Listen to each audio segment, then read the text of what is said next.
നമസ്കാരം. കേരളത്തിന്റെ പുതിയ മുഖ്യമന്ത്രി അല്ലെങ്കിൽ നിയുക്ത മുഖ്യമന്ത്രി എന്ന് പറഞ്ഞാൽ പീസ് ഇല്ലാത്ത മട്ടൻ കറിയുടെ അവസ്ഥയാണ്. കാര്യം ആഭ്യന്തരമില്ലാത്ത മുഖ്യമന്ത്രി എന്ന് പറയുമ്പോൾ നേരത്തെ ഫേസ്ബുക്കിൽ ഞാൻ അങ്ങനെ ഒരു കുറിപ്പിട്ടിരുന്നു.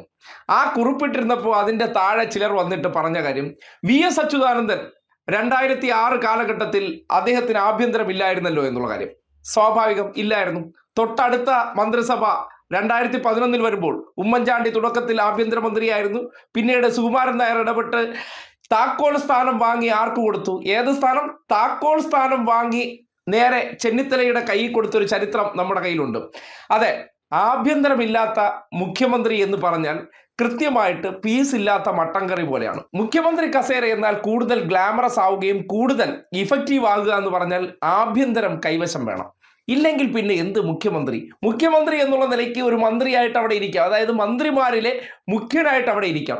പക്ഷേ പ്രധാനപ്പെട്ട വകുപ്പുകൾ ഒന്നും കയ്യിലില്ലാത്തൊരു മുഖ്യമന്ത്രി എന്ന് പറഞ്ഞാൽ വി.എസ്. അച്യുതാനന്ദനെ നിങ്ങൾ ഉദാഹരിക്കുന്നത് ശരിയാണ്. വി.എസ്. അച്യുതാനന്ദന് അന്ന് ആഭ്യന്തരം കൊടുക്കാതെ കോടിയേരി ബാലകൃഷ്ണന് പാർട്ടി ആഭ്യന്തരം കൊടുക്കാനുള്ള കാര്യം, പാർട്ടിക്ക് വിധേയമായി പ്രവർത്തിക്കാത്തൊരു ശൈലി അന്ന് വി.എസ്. അച്യുതാനന്ദൻ ഉണ്ടായിരുന്നത് കൊണ്ട് തന്നെയാണ്.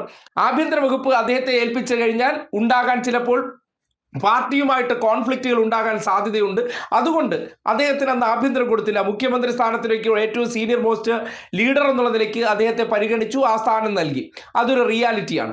പക്ഷെ അപ്പോഴും വി.എസ്. എന്ന വ്യക്തി അത്രത്തോളം പവർഫുൾ ആയിട്ടുള്ള ഒരു ലീഡറാണ്. പാർട്ടിക്കകത്ത് അദ്ദേഹത്തിന്റെ ശബ്ദത്തിന് അത്രത്തോളം ശക്തിയുണ്ടായിരുന്നു എന്നുള്ളത് റിയാലിറ്റിയാണ്. പിന്നീട് ഉമ്മൻചാണ്ടിയുടെ കാലഘട്ടത്തിലേക്ക് വരുമ്പോൾ സമാനമായിട്ട് താക്കോൽ സ്ഥാനം അന്ന് സുകുമാരൻ നായർ ഇടപെട്ട് KPCC പ്രസിഡന്റായിരുന്ന രമേശ് ചെന്നിത്തലയ്ക്ക് 2 വർഷം പിന്നിടുമ്പോൾ ആഭ്യന്തര വകുപ്പ് വാങ്ങിക്കൊടുത്തതിന് ശേഷം മന്ത്രിസഭയിലേക്ക് കൊണ്ടുവരികയാണ്. കൊണ്ടുവന്നതിന് ശേഷം ഉമ്മൻചാണ്ടി ആ കാലഘട്ടത്തിൽ ഗ്രൂപ്പ് ലീഡർ എന്നുള്ള നിലയ്ക്ക് ആ പാർട്ടിക്കകത്തൊരു സർവാധിപതിയായിരുന്നു. കാര്യം തൻ്റെ മന്ത്രിസഭയിലുള്ള ബാക്കിയുള്ള ആൾക്കാർക്ക് മേൽ സ്വാധീനം ചെലുത്താൻ ശേഷിയുള്ള മനുഷ്യരായിരുന്നു. അവിടെ നിന്ന് 2016 മുതൽ 25 വരെ മുഖ്യമന്ത്രി പിണറായി വിജയന്റെ കൈവശം ആഭ്യന്തരമുണ്ടായിരുന്നു. ഏറ്റവും കൂടുതൽ ആഭ്യന്തര വകുപ്പിന്റെ പേരിലാണ് പിണറായി വിജയന് പഴി കേൾക്കേണ്ടി വന്നതും ഒരു റിയാലിറ്റിയാണ്. പക്ഷേ ആഭ്യന്തരം കയ്യിലുണ്ടായിരുന്നത് കൊണ്ട് തന്നെയാണ് മുഖ്യമന്ത്രിമാർ കൂടുതൽ പവർഫുള്ളായി മാറുന്നത്.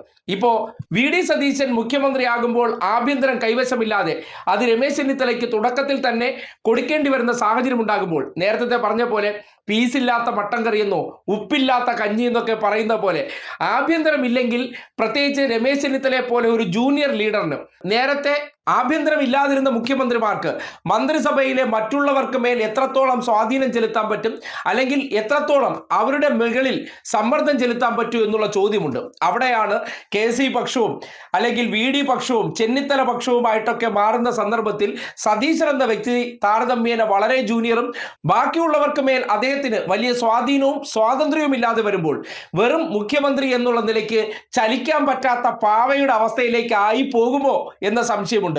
ആയി എന്ന് പറഞ്ഞിട്ടില്ല, ആയി പോകുമോ എന്നേ പറഞ്ഞിട്ടുള്ളൂ. കാര്യം ഒരു വ്യക്തിയെ നമ്മൾ അണ്ടർ എസ്റ്റിമേറ്റ് ചെയ്യുന്നില്ല. പക്ഷേ സതീശനെ പോലെ ജൂനിയർ ആയിട്ടുള്ള, പ്രത്യേകിച്ച് KC വേണുഗോപാലിനോട് നേരിട്ട് ഏറ്റുമുട്ടി അദ്ദേഹം ലീഗിന്റെ ബാഹ്യ സമ്മർദ്ദത്തിൽ ആ മുഖ്യമന്ത്രി കസേര പിടിച്ചെടുക്കുമ്പോൾ സ്വാഭാവികമായിട്ടും പാർട്ടിയിലുള്ള പ്രബല വിഭാഗക്കാർ അവർ വലിയ അസംതൃപ്തരാണ്. പുറമെ ക്യാമറകൾക്ക് മുന്നിൽ ഞങ്ങൾ ടീം UDF ആണ്, ഐക്യം ഉണ്ടെന്നൊക്കെ കാണിക്കുമ്പോഴും V.D. സതീശനോട് അവർക്ക് വല്ലാത്ത തരത്തിലുള്ള അകൽച്ചയുണ്ട്, അതൃപ്തിയുണ്ട് എന്നതിൻ്റെ തെളിവ് ഇന്ന് രാവിലെ തന്നെ MK രാഘവൻ മാധ്യമങ്ങളോട് പറഞ്ഞ വാചകങ്ങളിലുണ്ട്. ആ വാചകങ്ങളൊക്കെ മുൻനിർത്തി പറയുമ്പോൾ മന്ത്രിസഭയിലേക്ക് കടന്നു വരുമ്പോൾ പ്രധാനപ്പെട്ട വകുപ്പുകൾ കൈവശമില്ലാതെ മുഖ്യമന്ത്രി എന്നുള്ള നിലയ്ക്ക് ആ കസേരയിൽ ഇരിക്കുമ്പോൾ വേണ്ടത്ര പ്രവർത്തിക്കാൻ കഴിയുമോ ഇല്ലയോ എന്നുള്ള കാര്യം ഡിസിഷൻ മേക്കറായിട്ട് മുഖ്യമന്ത്രി മാറിക്കഴിഞ്ഞാലും ബാക്കി കൂട്ടുത്തരവാദിത്തമുള്ള മന്ത്രിമാർ കൂടി സഹകരിച്ചാലേ കാര്യങ്ങൾ സ്മൂത്ത് ആയിട്ട് പോകത്തുള്ളൂ. ആ നിലയ്ക്ക് മുന്നോട്ട് കൊണ്ടുപോകാൻ പറ്റുമോ ഇല്ലയോ എന്നൊക്കെ കണ്ടറിയേണ്ടതാണ്. ഒരുപക്ഷെ V.D. സതീശൻ എന്ന വ്യക്തിക്ക് ചാണ്ടി ഉമ്മന് മേലോ PC വിഷ്ണുനാഥിന് മേലോ M ലിജുവിന് മേലോ ഒക്കെ സ്വാധീനം ചെലുത്താൻ കഴിയുമായിരിക്കാം.